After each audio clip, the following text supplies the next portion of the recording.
Aloha! Welcome to another episode of Think Tech Hawaii's Education, Movers, Shakers, and Reformers. I am your host, Carl Campagna.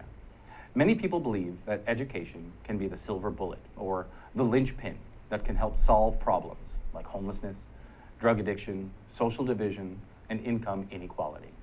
And in Hawaii, of all places, where our many intertwined cultures all cherish our keiki and do all we can to open doors for their successes, would we not assume that a high priority is placed on having a world-class educational system?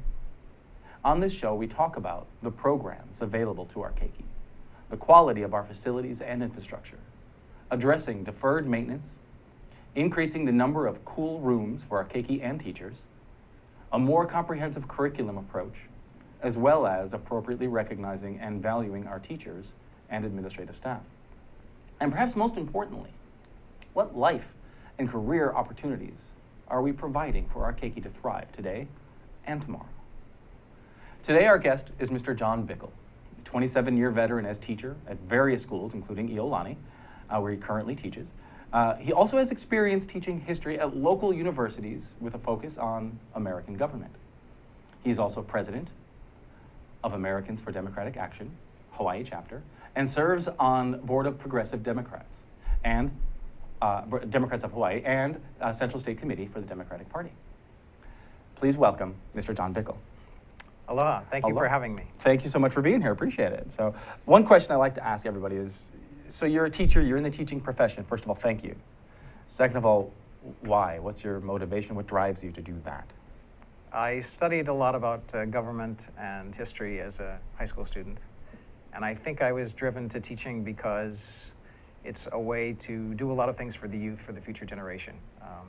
As interest in public policy, there are a lot of public policies, and as you mentioned in your introduction, we think of education as a way to achieve that, and that's what attracted me to teaching. If we do a good job preparing our youth for the future, we'll have fewer jails, we'll have fewer other problems, we'll have fewer welfare recipients, we'll have more productive citizens, we'll have better technology, we'll have a better economy, and we'll have better everything. And that is what we hope the goal is, and that is what we hope as we look at government, as we look at society, that we recognize that our children need the priority placed on them for education, for the benefit of all of us as well. So no, again, I thank you for that.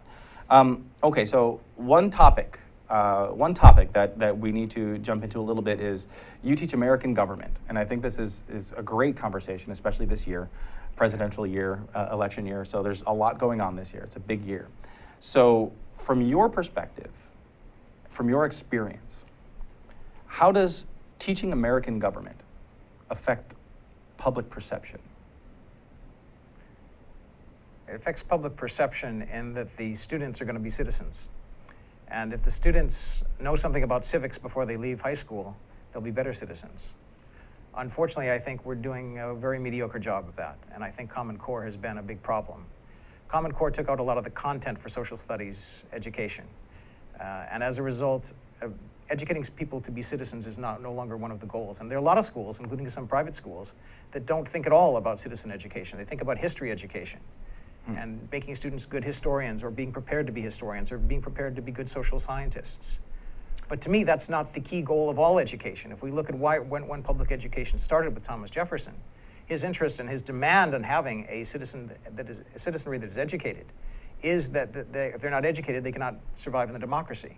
And one of the things that I teach about in my history classes is those societies which have tried democracy before they have an educated citizenry, such as France in the French Revolution, such as Germany in 1932, fail miserably. Absolutely. It was something I heard you say. I also have a degree in history, so I understand where you're coming from. I've always enjoyed American history, especially revolutionary history myself. However, something I heard you say a second ago is Common Core, and as a result of Common Core, some of the content has been removed. Can you elaborate on that? Common Core tried to determine nationally what things students need to be able to graduate. And a lot of the concern in some states was that it raised some of the requirements in math and science. And I have a nephew in North Dakota who's struggling with the math curriculum that was provided by Common Core. Unfortunately, what I think it did for social studies is it stripped a lot of the content and said social studies should be skills. And admittedly, there's some truth to their point, and the important flexibility is there. If you're in Hawaii, you should be able to discuss Hawaiian history. If you're in Illinois, you should be able to discuss Illinois history. The Native Americans are probably more important to North Dakota and the Sioux than perhaps the New England people who are more interested in the Puritans. Okay. So the point being, they said, we'll allow you flexibility. You can teach these skills, compare and contrast, cause and effect. You can teach all of these things without a demand that you learn any specific content of history. And therefore, they completely minimized, or some would even argue, completely gutted all of the content. As a result, for the Common Core, there's no longer a requirement to know the basics of American government. That's not in there. So in 6th grade, when I took civics class, and I learned how the process works, as mild as that may have been for a portion of 1 quarter, that's no longer there? It's mainly skills. The content of what you learn is so minimal. Okay, so it's the skills. It's focused on skills, and skills I'm not going to deny are important, but I would also argue that there's a certain amount of content important, and most importantly, when you do come to civics, if a student doesn't know what the United States Congress is, doesn't know what state government is, doesn't know what city government is, they have a problem. My first job in the state of Hawaii when I came here in 1986 was working for Representative Tom Okamura. And as a staffer in the legislative office, I would answer the phone call, and people would ask, okay, how come the representative isn't doing anything about the pothole in my street? Well, of course, the problem is the potholes are city government, not state government. Right. Or they'd be concerned, why isn't he doing something about beefing up our U.S. defense and our military? I'm sorry to tell you, citizen, that's not part of what we're doing. That citizen has obviously not had a citizen education. They don't know who to call to solve a particular problem. Right. And we get told quite often, call your legislator for any question you may have having to do with government. Well, okay, that's why those calls come in. So, okay. Content is important because we know Santayana's comment, right? A people who do not know their own history are doomed to repeat it. Right. Well, as we proceed, and if we're not teaching that content, we have no context to understand what has happened and why something else may happen. Right. So we're in a sense, and so what you're saying is we're in the process of creating a society that is more akin to the French when they tried a democracy and they didn't have the education. So we're heading in the wrong direction. Correct. In that regard. All right, so that's one of the problems. That's something that doesn't work. There are a range of things that don't work. We'll get to that, I think, in the next segment. But I want to go a little bit more into, I want to learn more about, okay, so the kids that you teach at all levels, whether it's university or high school, when they come into your classroom, what are their expectations? When they leave your classroom, what have they learned? What is your goal? Well, that's a difficult question to ask because there is such a range. I taught 7th grade, I've taught 9th through 12th, and I've taught college. I taught a constitutional law course at University of Hawaii West Oahu. Obviously, what I expected at the University of Hawaii West Oahu, an upper level class on constitutional law, was ratherly different than what I expected in the 7th grade class. Yeah, so yes, that would make sense. What you do to some extent expect is that the student is coming with their bodies prepared. If the student comes to class hungry, they're not going to be a good student. If they come to class afraid that they're going to get bullied at break time, they're not prepared. Right. And then there's the issue of homework, which is I don't know if you're ready to get into that, but I think teachers expect a certain amount of homework. In Finland, they don't do a lot of homework. I think that there is a certain amount of knowledge that a student needs to enter a classroom to be prepared for the discussion for that day. I would agree with that because otherwise you're just sitting back listening. Right. The best way to learn is to be able to be engaged. Correct. The best way to be engaged is to have some knowledge and to have an opinion. How do you form that opinion if you're not reading, if you don't have appropriate content to prepare you? Yes. So it kind of all comes together. Right. And that's where the Common Core says, we don't care what the content is, we don't care how much content there is, just go ye therefore and do the skills, do the discussion, go to the higher level thinking. And take the test. And then take the test. Yes, and you need to score higher or else it's the teacher's fault, right? Right. Which, that's a whole other topic that we can jump into, but I know it's part of that whole thing. Yeah. Okay, go back to 7th grade. When you're teaching a 7th grade class, it's a social studies class, it's a civics class. The kids come in maybe understanding a little bit, maybe not. But then they've gone through, and hopefully what you want to be able to do is give them an understanding a bit of how it works. to inspire them? So just in 7th grade, 'cause that's maybe one of the first times that they're really beginning to really see and understand what government might be and how it might work. So is that, I don't know, what would you say in 7th grade perspective, what do you think is an appropriate topic and subject matter that you would expect them to be able to come away with? Well, I'll tell you about one of what I think was my great successful lessons in 7th grade. I taught a course that was mainly geography, but it also had a civics component to it. And in that civics component, I decided to do a mock legislature. So in the mock legislature, we had, first of all, the students, and it was 2 classes jointly coming together. They had to choose the governor. So they elected a governor, and the person had to campaign for governor, and they had to be governor, and they had to talk about what they wanted as governor. So then they got to be governor, and then we divided them into the 2 houses, and we elected the Speaker of the House, and we elected the President of the Senate. And then I actually appointed some of the rest of the positions. And then we did, at that particular year, a mock issue on gun control. And we even had the lobbyist for the NRA, lobbyist for gun control, and we had the legislators, we had the Judiciary Committee, and the students played all of these roles, and in the process of getting into the role, they learned about the process. Absolutely. That's a great way to learn. That, to me, was very successful in being able to engage students, get them interested in the process, as well as get them to understand the process. And along the way, they were learning content. They needed to know a bill needs to go through a committee before it goes to the floor. It needs to go to the floor of one house before it goes to the committee in the next house. It needs to then go through the whole house in the second committee. The 2 have to absolutely agree. Every word, every comma has to be the same. Right, and including amendments. Including amendments, and they were frustrated with that. And then it went to the governor. And then the governor could veto it, and it's all over. So nothing happens. Unless you get 2/3. Unless you get 2/3. Right, exactly. But knowing that, and that's huge. Right. That's a huge way to know this is how government works, so that you know then how to be engaged in government. Yes. So in that regard, I would say the answer to the first question, which was how does teaching American government affect public perception, is it should help them be more engaged. Yes.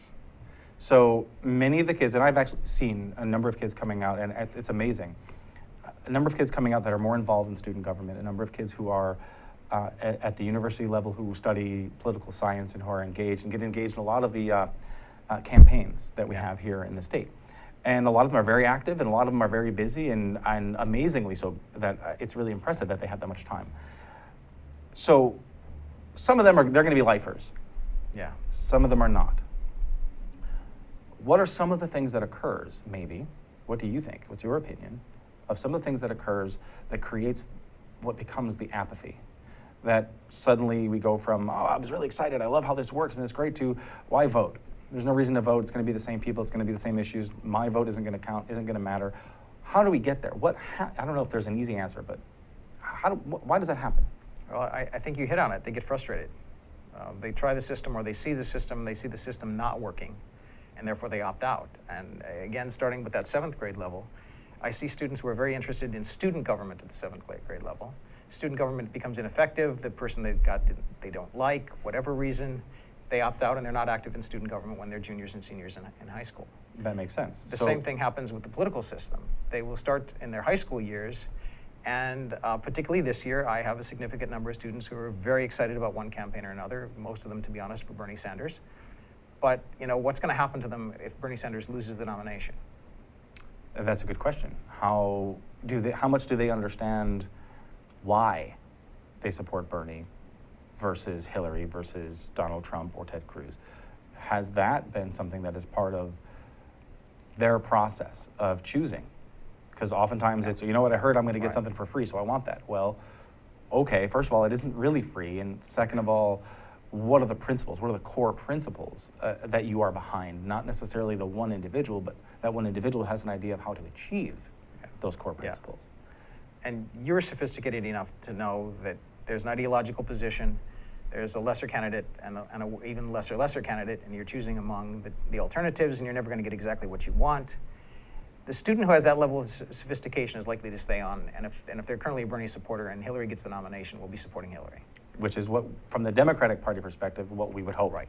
But a lot of students are not that sophisticated. They will get out there and say, okay, I like this candidate because this candidate is honest. This candidate is saying the things that I want. This candidate understands my frustration as a young person, my fears about the economy. Therefore, I am supporting this candidate, in this case, Bernie Sanders. If we get to the other candidate, that's the sellout candidate. Right.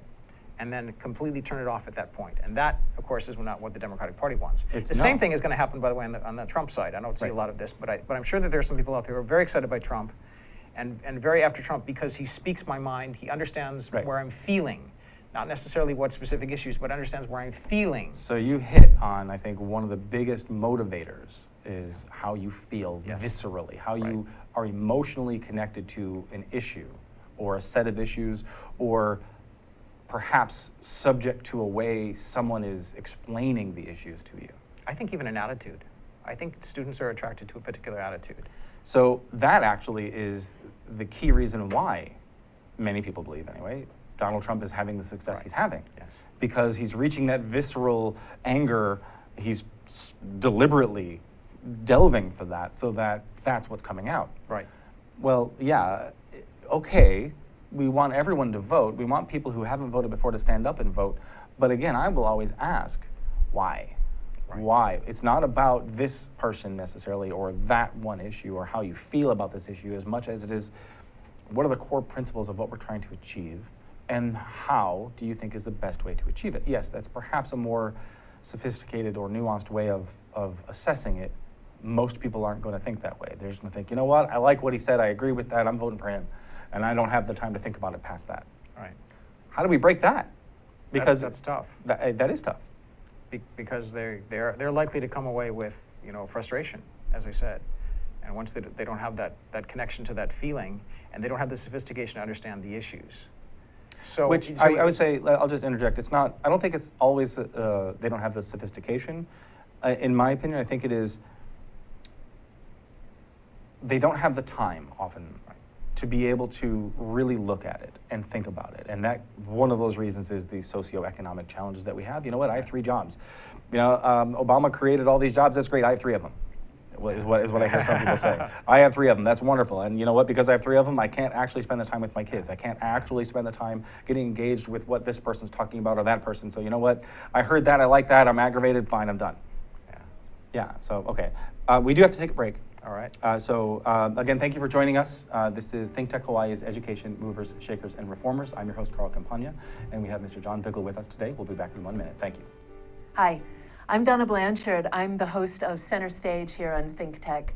This show is so very dear to my heart.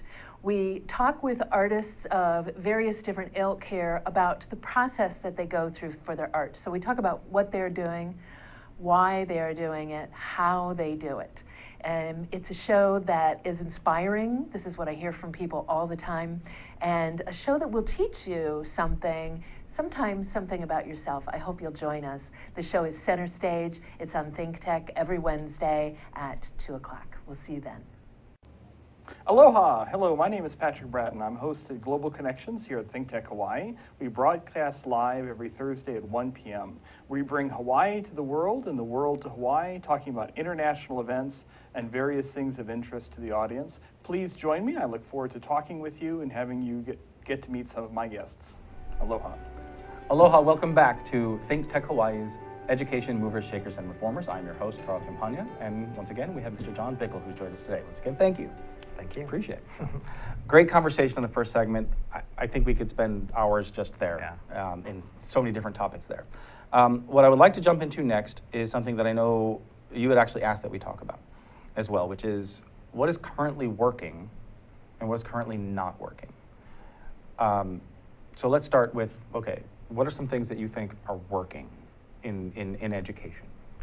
Working in education, I would look to the country which is ranked to be probably the best in education, which is Finland. Okay, tell us why. And Finland has amazing scores, although they do very little to do testing. Yet they come out with good scores, happy people, productive people, good citizens, active citizens, engaged community members. What we want for the community is often there. And admittedly, they have some things. They have a lot of homogeneity. They have a low crime rate. They have some outside factors, which I think we shouldn't deny, by the way. The outside factors of families that have good jobs, families that have family leave programs, other things. Significant family leave programs. Significant family leave programs. That is able to provide kind of an educational infrastructure, if I can coin that term. Absolutely. So with that, though, immediately, one of the very first critiques of that is, well, yes, they don't have to have a standing army, we're their police. Right. So if we didn't have to have a standing army, we would have so much more money to be able to put into something like education. But you know what?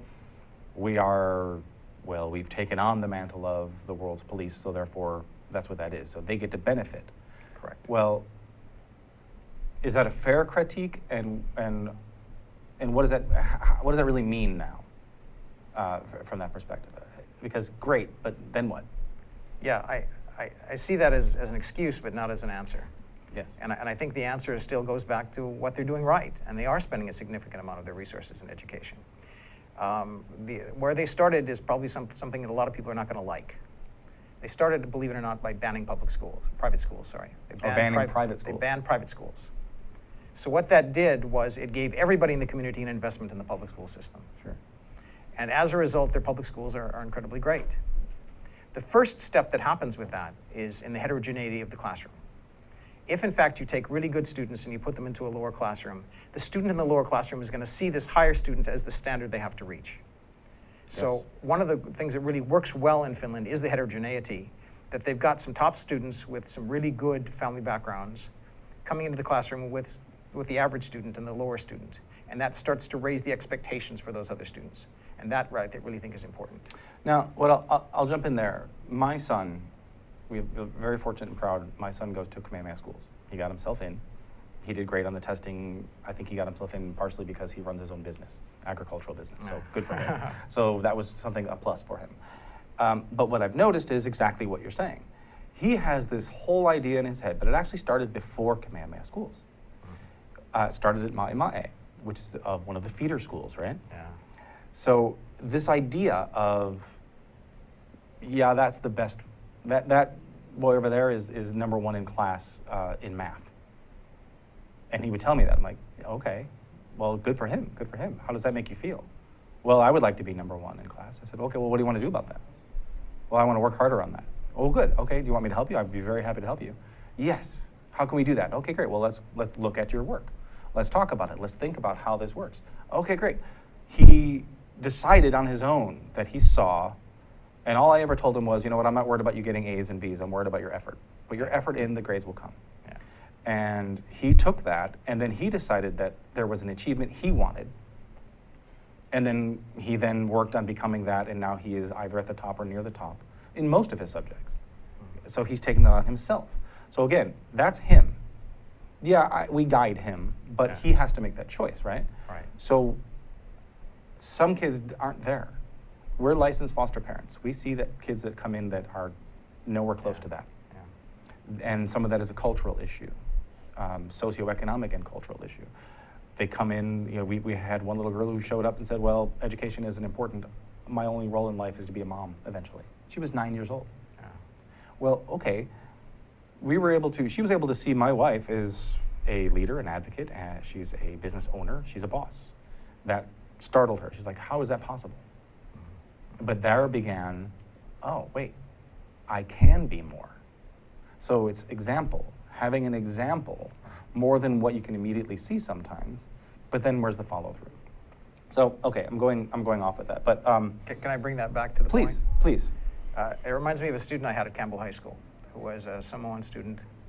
And the interesting thing about that student was he may have not gotten support from home, but he got interested in school.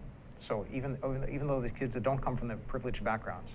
So my favorite example about this boy I'm thinking of is that one day the police arrived at my classroom saying, you know, we're looking for this student, and you know, where do you think he might be? And I said, well, he was in class today. And they said, what? I said, yeah, he was in class today. Well, he's a runaway from home. His parents have no idea where he was. He ran away from home. He wouldn't show up at his parents' house, but he showed up every day on time at school. Wow, because he saw the value, because he felt Right, the in importance. part because of the other students in the group. Yeah. It was a school within a school program at Campbell High that we Yeah. had, and See, it brought him in. Excellent. You want more of those, and you want to highlight those, Yes. so all kids can see that. Because again, yeah, they say cream rises to the top no matter where you are, but you know what?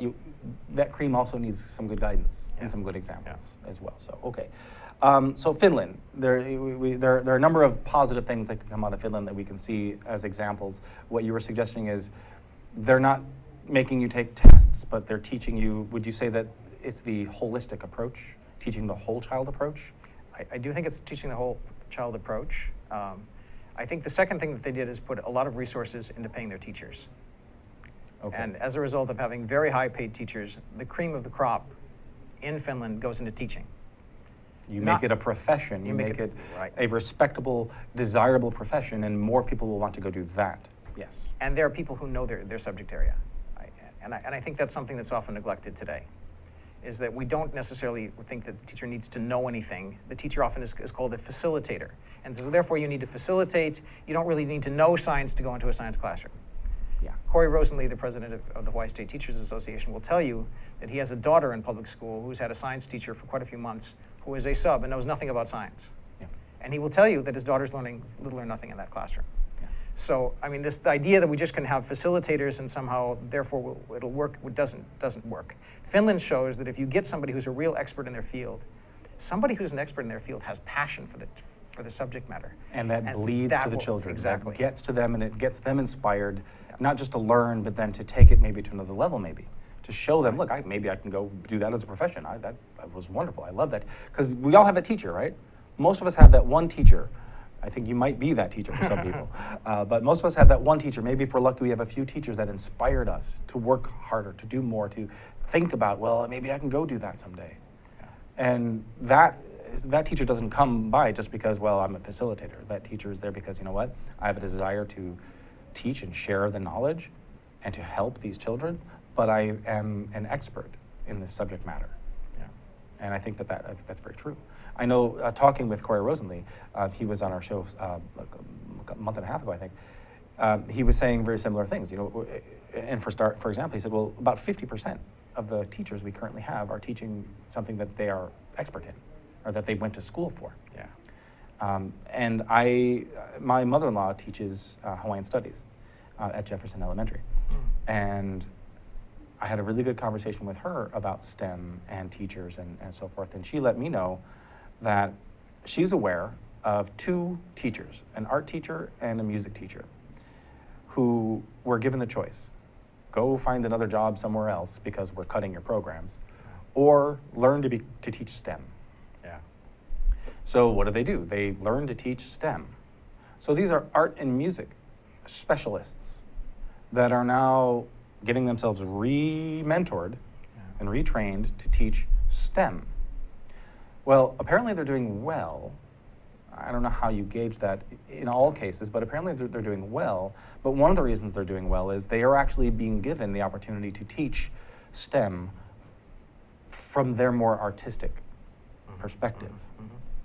So I think that goes back a little bit to some of the challenges, and some of the people say, well, the reason I want my child to go to a private school is the teachers have freedom to be that professional, to teach what they know, how they know it, versus, you know, teach this that we just need a facilitator for. We don't need you to be an expert on. So that's one of the huge differences. Okay. We didn't get to, we had to take another commercial break, so I apologize for that. We didn't get to what does not work, so we'll jump into that, and then we'll go into some solutions. So, Sounds good. So, okay, again, thank you so much for joining us. This is Think Tech Hawaii's Education, Movers, Shakers, and Reformers. I'm your host, Carl Campagna, with Mr. John Bickel. See you in a minute. Hi, my name is Seymour Kazimirski. I have a show called Seymour's World at Think Tech Hawaii. Our job is opening minds and facilitating conversations. Every show we have is different. I have no idea what I'm going to be saying or what I'm going to be doing or who my guest is going to be. But I can guarantee you one thing, you will enjoy it and we will have lots of fun together. Aloha from Seymour's World. You're watching Think Tech Hawaii, Hawaii's leading digital media platform for civic engagement, raising public awareness on tech, energy, diversification, and globalism. Great content for Hawaii from Think Tech. Aloha, I'm Kaui Lucas, host of Hawaii is My Mainland, here on Think Tech Hawaii every Friday at 3 p.m. We address issues of importance for those of us who live here on the most isolated landmass on the planet. Please come join me Fridays at 3 p.m. Mahalo. Aloha, welcome back to Think Tech Hawaii's Education, Movers, Shakers, and Reformers. Once again, I'm your host, Carl Campagna, with Mr. John Bickel. Thanks again. Thank you. Alrighty, so let's jump into, we got some good stuff with some things that are working. You mentioned Finland, so I'm not sure what's really working in the States at the moment. But let's talk about the States, and maybe even in Hawaii specifically, maybe what is not working? What do you think is not working? I think the number one thing that's not working is assessment, and I think it is a really difficult nut to crack. Assessment we've often gone to as these multiple choice tests through the Common Core and through some of the things happen nationally. But let's put that aside for a minute. There's a bigger assessment question that needs to be raised. And that is having good, authentic assessment and having a good quality professional do that assessment. And I think of two teachers in my career, one public and one private, and both of them were colleagues. Both of them I've sat down in faculty meetings with, and both times I go, wow, you're so amazing. You think through this, you talk through this, you have the idea, you have the strategy, you must be the most fabulous teacher in the world. And then I go talk to their students, and the students say, you know, we learned nothing from that teacher. And the only thing I could figure out as to how that's happening is the student has the lesson plans, which are diversified, and that I think is important. We can talk about that. Diversified lesson plans, diversified types of assessment, but if the teacher really doesn't put their heart and soul into grading that material, into providing meaningful feedback to the students know they can skim by with just putting out filler work. Yeah. And when they produce filler work, they're not really learning. And the interesting thing, again, is the students told me that they learned nothing in these classes. So having authentic assessment is one of the most important nuts that we need to be able to crack. And it starts with what I talked about, which is having good lessons and then good standards for assessment.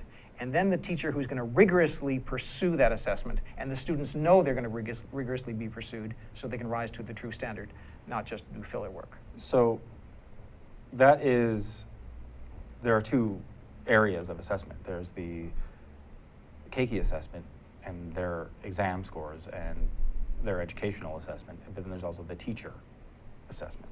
So you're saying, what you're talking about is the teacher to the student assessment of their work. So the feedback, I wrote this paper, and you know what, by the way, think about it this way, add this, we need a new paragraph where you can really explore that, add more details, things like that is what, add more details, alrighty, we need more sources, okay, go find more. That type of critique, is that what you're saying is not always getting back to them? Right, well, I saw students who'd get an A on a paper, and that was the only thing that was on the paper. Oh, no information as to, what they did wrong or what they should improve on. Or what they did right, and why it was right. Correct. And another part of, to me, good assessment is having models for them. Okay. One of the teachers I took over from, taught AP European history for 25 years in my school, used to give a document-based question. Here's the question, here's the essay, you students do it, and he'd sit in the back of the room and he'd do it, and then he'd Xerox out his copies for the students and say, okay, this is what I wrote, and I'll take a look at what you wrote. And he would trade. That was fabulous, the students being able to see a model in the same period of time, not by some college professor, or a really good teacher, but not the expert, not the ultimate answer, but a really good answer. And how can you go from what they wrote to that is important. Yeah, absolutely. In Kamehameha schools, my son and my daughter have been learning, and what I find amazing is more so at Kamehameha schools, but a little bit at my the way they teach them how to think about writing. Yeah. How they literally say, come up with your main idea, come up with your topic, come up with your main idea, come up with your details, and now you have a paragraph. And now, what's your next set of details that can support this? And they're teaching them how to do that. I remember, even back in my day, I didn't learn that. They say, go write that. Thank you. All right, well, I wrote that. Was that good or bad? The assessments weren't happening back in my 6th, 7th, and 8th grade either. Yeah. So, again, I guess from school district to school district. But so it's not a new thing that the assessments aren't happening correctly. And some of that, I think, is the teacher. And so how much of that is the teacher and how much of that is the system? It's got to be everything, and I think that's the problem. It's got to be the system that provides a small enough class size, first of all. My last class size at public school was 157 students. My first class size the next year at private school was 57 students. Now, which one do you think got more attention? Yeah, the fewer so students. The fewer students. So first of all, that's a structural issue that you have to have. Second of all, you've got to have the right curriculum. I think the teacher who just lectures all day, which is the really old school model, is not a very good system because it doesn't engage the student and it doesn't provide for a variety of assessments. My classroom has some rote learning, some higher level thinking, some essay writing. It also has some simulations. I put students into roles and have them play, and they get graded based on how they do in the simulation. And that is one part of the assessment. And so there need to be multi-level, multi-areas of assessment and different types of assessment, assessing different things. But as you're saying, not just assessment, but with that assessment comes criticism or positive, Right, productive critique. Right. Yes. Some feedback between the teacher and the student, which to me, is really one of the key. We'll probably getting a little bit into your next segment, but one of the keys to look at is what really is important about education is the interaction that happens in the classroom, which often is interaction between teacher and student. Yes. And that's where really resources ought to go. That's the key moment that makes education education. Well, let's jump into that then. So the next segment to really jump into there is, what are the solutions to some of these problems? So if we're having a problem with assessment, so that you mentioned assessment, teacher to student assessment and critique, so that they can learn how to do it better. Okay, that's an area. It's a problem area. So what is the solution for that, and what is getting in the way of that solution? A lot of it, unfortunately, is money, because we need money to pay teachers better so that we recruit and retain good teachers. And I'm sure Rosalie has told you about the Yes. horror stories of the large number of teachers in our current public schools who are temporary or a substitute. Yeah. The terrible situation that, as I understand, one person told me, 50% of teachers who arrive here from the mainland leave within a year.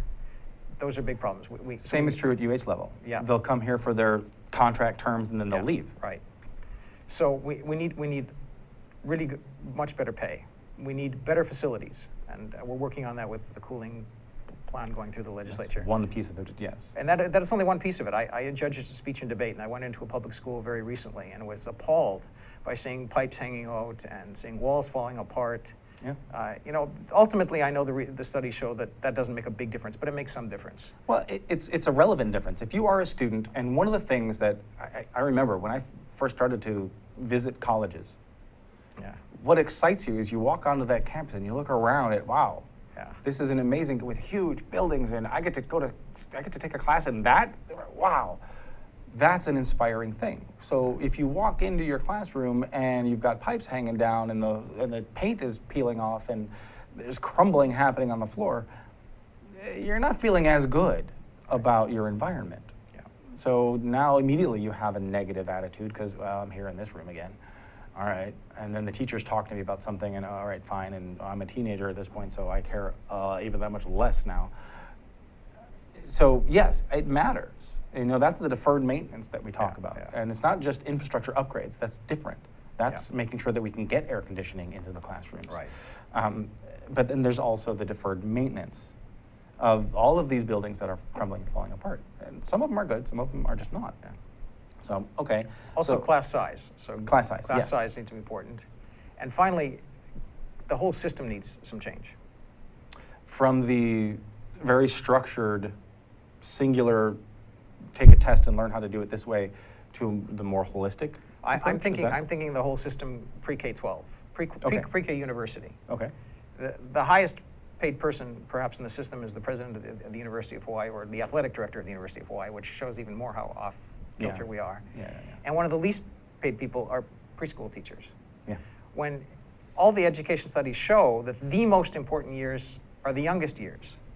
And the youngest years are the ones that matter the difference. The youngest years are the ones where we have the most impact, and yet we put the fewest resources into them. The area where we have the least impact is at the very top, graduate school and post-secondary education. Yet that's where we put most of our resources. I think we need to invert. So this is your inverted Inverted pyramid? pyramid, yes. Okay, so more, and I'll agree actually, more resources in the beginning creates a better foundation so that you will actually need fewer resources later. Yeah. And that's an investment. Right. That's an economic standard, that you invest early in this way so that it costs you less later and you have more prepared later. It will cost you a lot less on a lot of things later. And that principle makes sense from a business perspective, and it absolutely makes sense in an educational setting. Because I agree, pre-K is necessary and important, not because we need a place to put our kids rather than daycare or rather than keep them at home, but because what they're gaining there. Yeah. They're gaining important skills that are not just, that's the letter A. It's social interaction skills, and it's learning how to be in a classroom setting as well, and then move forward as they get into kindergarten and so forth. So absolutely that's necessary. But we're not putting that there. And you want to talk about teachers. and teacher salary. Yes, Corey mentioned that, and yes, we had Joan Husted on, and she was saying the same thing, and she had a couple of good ideas as well, and I agree with those. That we need to make sure, and I put it this way, the teachers need to be respected as professionals because it is a profession. And then when you say, you know what, you're going to make $35,000 a year doing that. Well, you know what, even if I'm a vocational teacher, if what my specialty is, you know, I know how to put cars together, I'm a mechanic. Yeah. Why am I going to go be a teacher and earn $35,000 a year if I can make that much as a mechanic, being a teacher, when I can take home $60,000 a year running my own shop? Why would I do that? So the incentive is never there for that. So how do we create that incentive? And there, Joan Husted had a couple of ideas. I liked a couple of those ideas as far as how we incentivize people. Creating a teacher corps, more of a teacher corps, to say, you know what, you're going to spend 5 to 10 years teaching after education, and if you spend 10 years teaching, then your education was free. You paid it off. Yeah. That's one approach.